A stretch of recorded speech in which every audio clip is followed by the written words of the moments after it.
Ever wondered if you had what it takes to be a Roman gladiator? We all picture the epic battles in the Colosseum, the roaring crowds, the life or death struggles. But what was daily life really like for these ancient warriors? Forget what you've seen in the movies. The reality was much more complex, and in some ways, even crazier. First off, most gladiators weren't just random people thrown into the arena. They were highly valuable assets, like today's top athletes. Their owners invested a fortune in them, which meant their health was a top priority. They lived and trained in special schools called a ludus. Think of it as a combination of a military barracks, a high-security prison, and a world-class gym. Their diet was surprisingly specific. They weren't feasting on steak and wine. Instead, they were nicknamed the hordeari or barley men. Their diet was mostly vegetarian, packed with carbs like barley, beans, and oats. This wasn't because meat was scarce. It was a deliberate strategy. This high-carb diet helped them build a layer of fat over their muscles.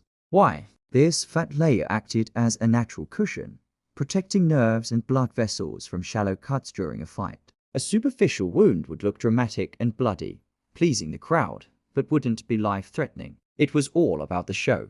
Training was absolutely brutal. From dawn till dusk, they drilled relentlessly. They started with wooden swords called the ludus, which were twice as heavy as the real weapons. This built incredible strength and stamina. They practiced fighting techniques against a wooden post and learned to use a variety of weapons, from the net and trident of the retiarius to the sword and shield of the mamillo. Every gladiator specialized in a specific fighting style, making each matchup a strategic chess game. Despite being slaves or prisoners, gladiators could achieve rockstar status. Successful fighters were heroes to the public. Their images were on lamps and pottery, and they had fan clubs. Some even earned their freedom and a huge sum of money. But the risk was always there. While not every fight was to the death, the chance of a fatal injury was incredibly high. So, could you survive? It wasn't just about strength. It was about discipline, strategy, and a whole lot of luck. Thanks for watching. If you found this interesting,